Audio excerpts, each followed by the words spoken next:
Section 1. You will hear a telephone conversation between a travel company employee and a customer. First, you have some time to look at questions 1 to 5.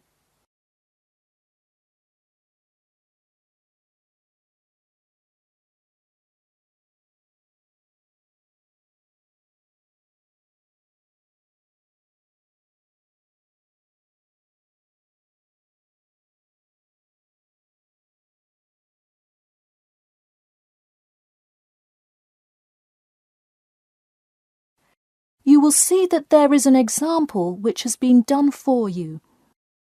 On this occasion only, the conversation relating to this will be played first. Hello? Hi, good morning. This is Talia from Parrot Bay Travel Agency. Is Robert Goddard there? Yes, speaking. The man says that he is Robert Goddard, so Robert Goddard has been written in the space. Now we shall begin.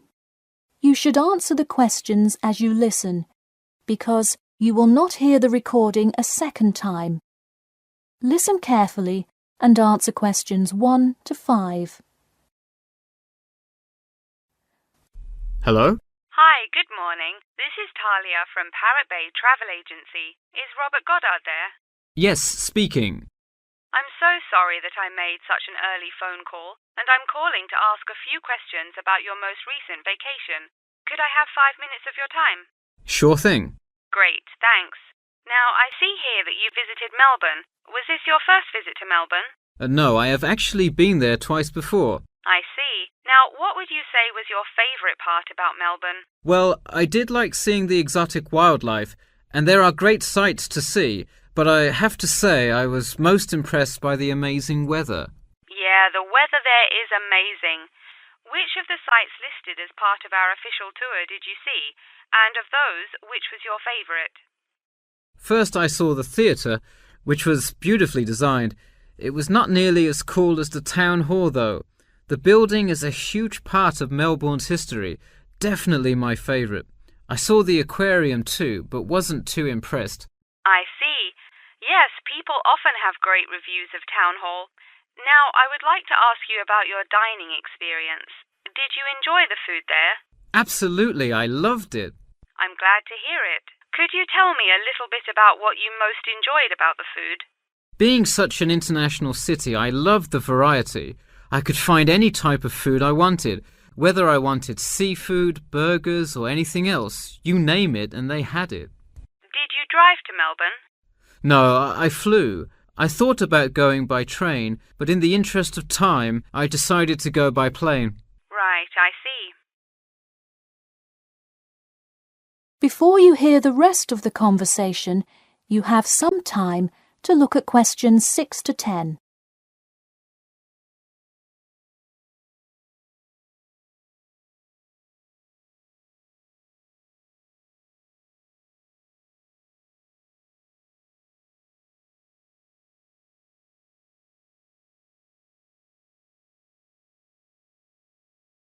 Now listen and answer questions 6 to 10.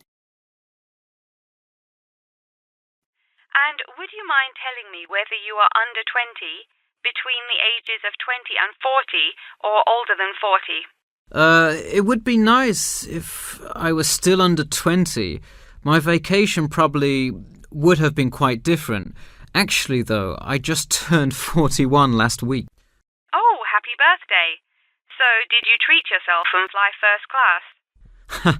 No way. I would love to have a budget that high. I'm more in the mid-range income level.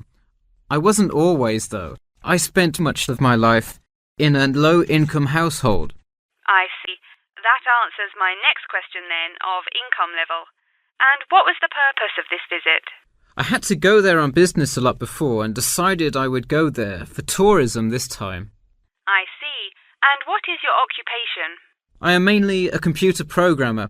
I also write for a travel magazine on the side, which is why I visited Melbourne before, but it's not my main source of income. I see.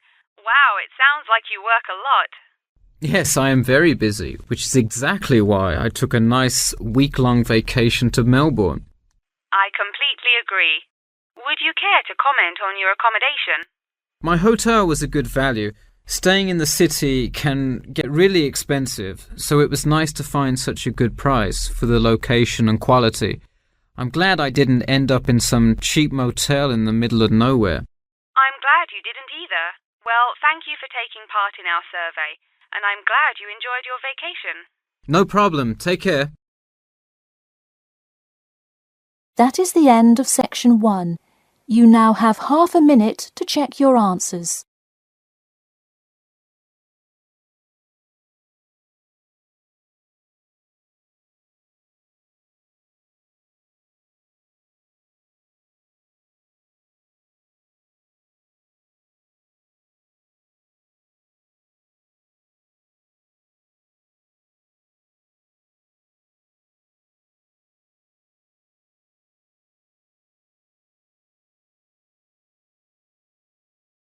Now turn to section 2. Section 2. You will hear a talk about the main points of interest and the improvements made in the area. First, you have some time to look at questions 11 to 15.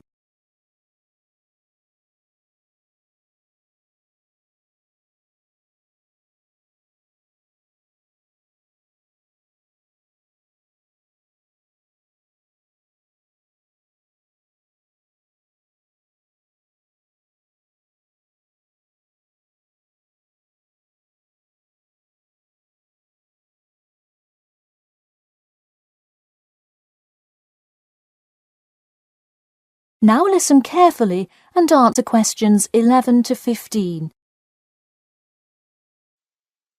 Thank you all for coming to our community meeting.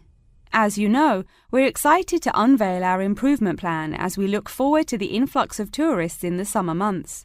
I'll start with a quick overview of the main points of interest in the area for anyone who may not quite know his or her way around yet, and then I'll get to the improvements made. First off is my favourite, the Science Museum, which is on the corner of St George Road. If you have not visited yet, I encourage you to go before the busy season. It is absolutely spectacular. There is even a flight simulator you can try out. Just west of the Science Museum is the National History Museum. It's a sight not to be missed as well, with each floor devoted to a different era in our nation's history. There are special exhibits for children with interactive games and fun history lessons too. If you're looking for parking, it is available on the intersection of Queen Street and South King Street in the car park. Standard hourly and daily rates do apply. The best place for souvenirs is the shopping mall, though it gets extremely busy during peak times. You can get there from the Tube or the entrance on Timber Road, just south of Cornwall Road. This area has students everywhere, usually from the primary school across the street from the shopping mall. Classes often take field trips and engage in guided tours through the area. So that's the overview of the main sites, and hopefully by now I've given you a general idea of the area. Before you hear the rest of the talk, you have some time to look at questions 16 to 20.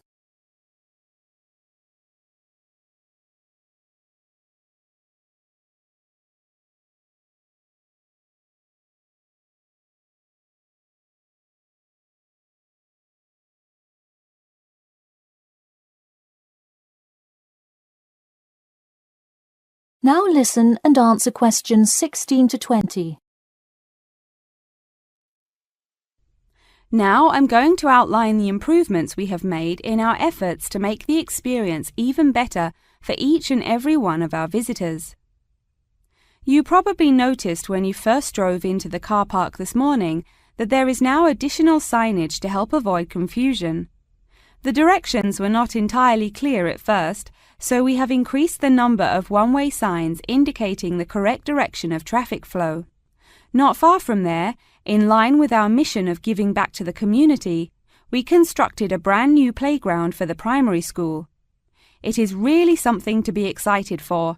The equipment is state-of-the-art and includes swings, a small climbing wall, and even an obstacle course. Now we'll head north and take a look at the Science Museum.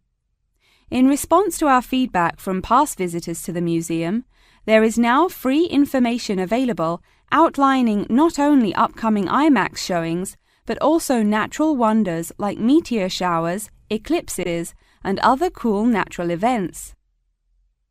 The Science Museum isn't the only museum improving the experience of its visitors. The National History Museum has added an entire new wing to its facility to accommodate the large crowds of people gathering to see the Civil War exhibit, Inventions Timeline exhibit, and other wonderful sections of the museum. The increase in space will definitely give a more calm, comfortable experience for visitors. And finally, remember when there was actually a line at the mall entrance from the tube station? It was terrible trying to get anywhere from the tube because foot traffic got so backed up sometimes. We have addressed that by adding another entry point into the mall from the other end of the platform to disperse the crowd. So those are the major improvements we have made. Clearly, having too many people that want to visit and enjoy what our community has to offer the public is a good problem to have, and I am confident that we have made the changes necessary to accommodate the growing interest in the area. As always, we welcome any questions, comments, or concerns about the new improvement plan. In a few minutes, I will open up the floor for questions, but you can also contact me or any other board member by email or through the city website. Thank you for coming, and I now encourage you to stay for the questions and answers panel occurring between now and 10:30. That is the end of section 2. You now have half a minute to check your answers.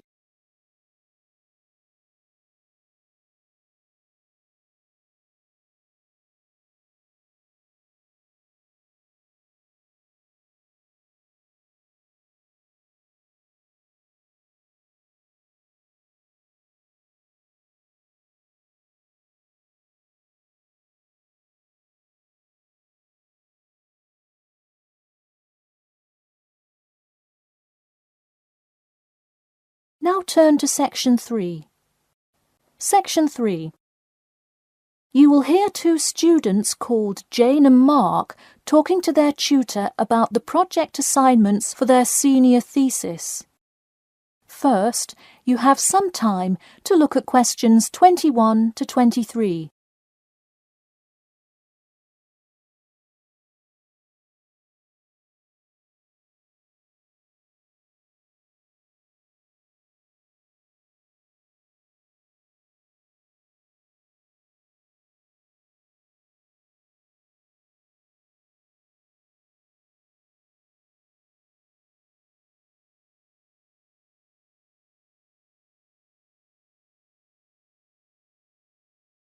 Now listen carefully and answer questions 21 to 23. So, you were both given your project assignments for your senior thesis today, right? Yes, and we already have to submit our topics next week. But how could they give us a grade this soon? No, next week's due date will not be counted towards your final grade. The teachers are just going to read your topic and give you feedback. Oh, I see. So first we should come up with our topics, and then what? Well, once you know what you want to study, you need to think about how you'll study it. You need to decide on your research methods. The methods will be the main part of your paper. What about the results section? Well, I can give you feedback on that, but you will be the one carrying out an experiment, and thus will have to produce the results on your own. What I would like to do today is practice writing research papers before you even begin your report. I'll give you samples of old data from past experience, and you can practice writing results and drawing conclusions. I think that would be really helpful. Yeah, it sounds like a lot of extra work, but I'm sure it would make our actual project easier. You're exactly right. So let's get started. First, let's try this simple experiment on fruit flies. Read the information and then take 25 minutes to summarize a results and conclusion section. That's really important. Pay attention to the time limit. Okay, does it still have to be 6,000 words? No, don't worry about that. What if we get off topic? I wouldn't worry too much. You'll have so much information to write about that it should be easy to stay on topic. Before you hear the rest of the talk, you have some time to look at questions 24 to 30.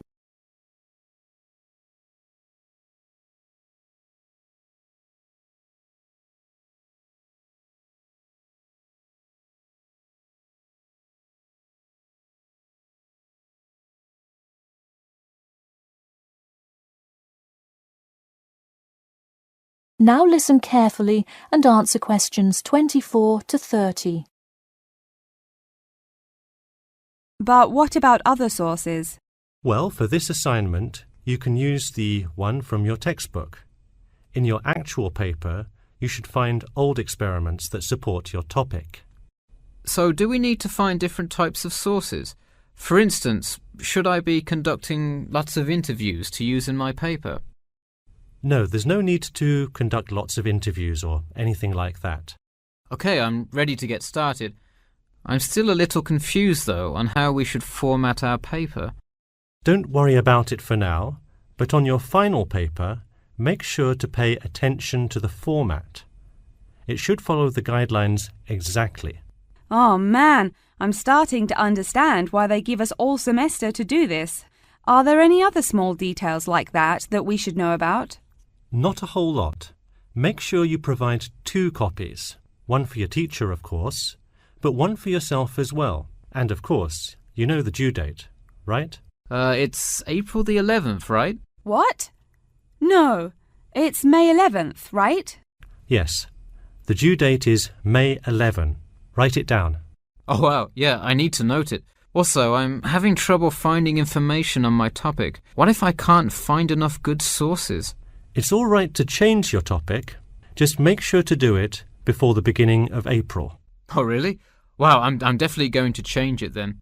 Just make sure to write a note to your teacher letting him or her know. Okay, so getting back to writing this sample paper, where do we start? Should I just explain the experiment and what happened? Well, you need to start with your hypothesis, what you think will happen, and then describe your procedure. Then you can write up the results and your conclusions. Oh boy, I don't know if I can handle any more instructions. That is the end of section 3. You now have half a minute to check your answers.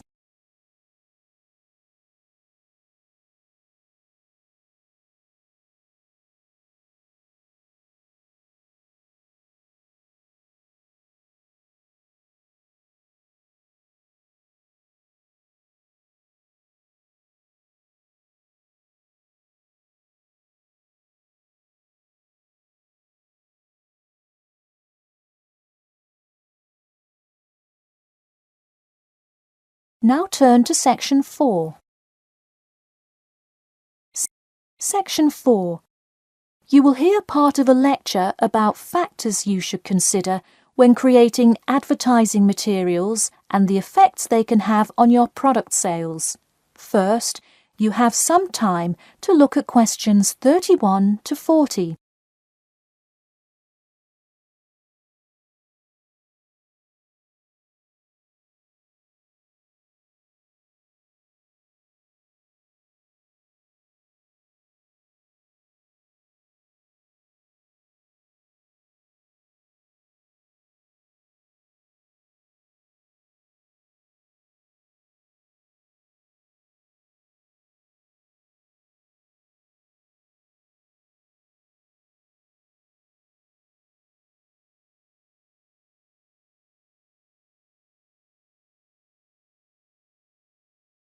Now listen carefully and answer questions 31 to 40. Hello class and welcome back to Marketing Strategies. This week I will expand upon last week's lecture by talking about factors you should consider when creating advertising materials and the effects they can have on your product sales. Lesson 1. Limit your advertising to the geographic area of your target market.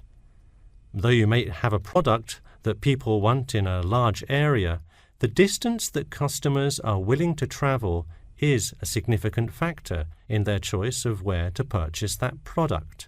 Take this example.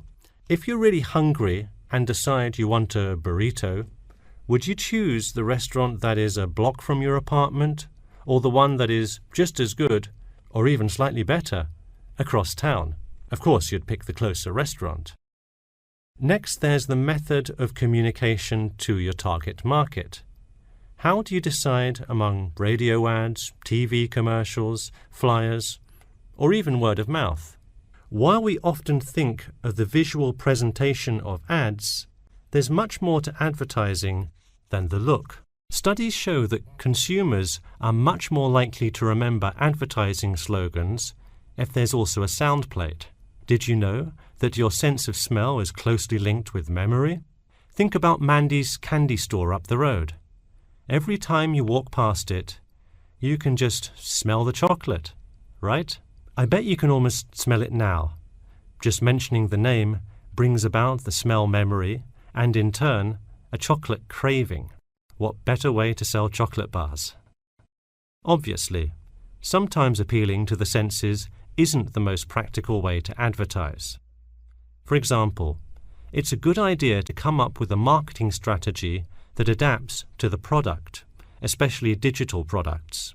The flexibility of this kind of products is extremely important, so it's very common for advertisers to form one single layout for all of their ads, the visual, the medium, even the majority of the content, and simply update the ad each time they come out with a new version.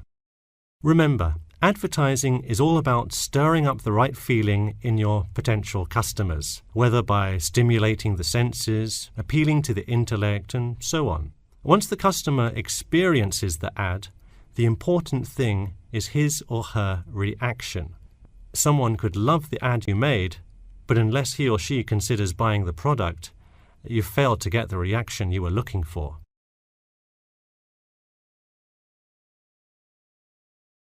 So once you have successfully reached your target customer and you have his or her business, often you'll want to expand to a larger market. More often than not, the same marketing strategies you used in your small campaign may not work for a larger audience. The larger you scale your product, the more factors you must consider.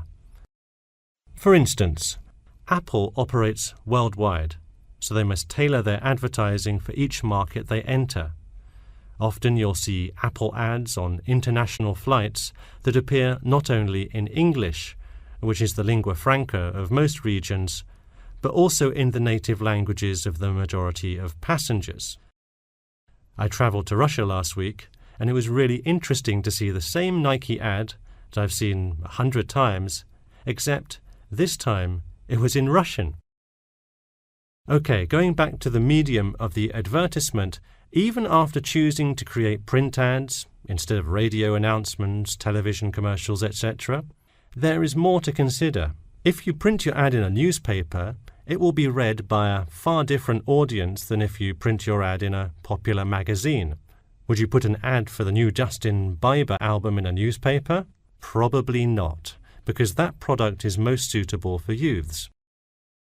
Let's face it, do you know anyone under the age of 25 that buys a newspaper? No. Now let's try a few strategy exercises. Imagine you're a company that is aiming to improve the environment by making products that reduce human waste. How would you advertise your product? Clearly it would send the wrong message if you put up flyers or other materials that cause lots of waste paper. Consider instead putting commercials on the Health Channel or buying ad space on websites like UNESCO. Or here's another example. What is one great place to advertise suntan lotion? How about a swimming pool? It has the exact group of people that need the product. All right, one last thing. Let's say you're filming a commercial for a water filter pitcher. What would be good scenery to use for the background? Think about somewhere calm and relaxing with clean, fresh water.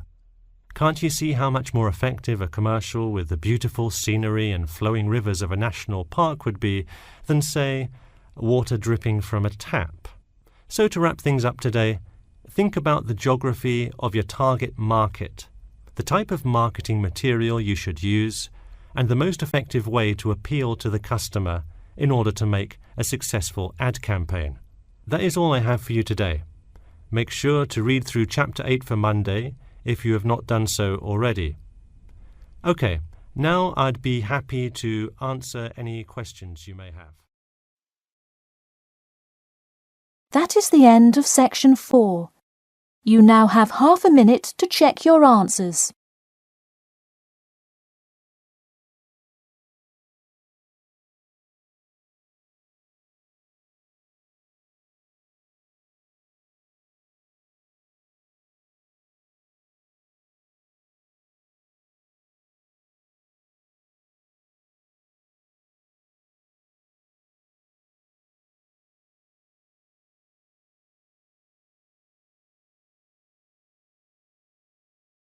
That is the end of the listening test.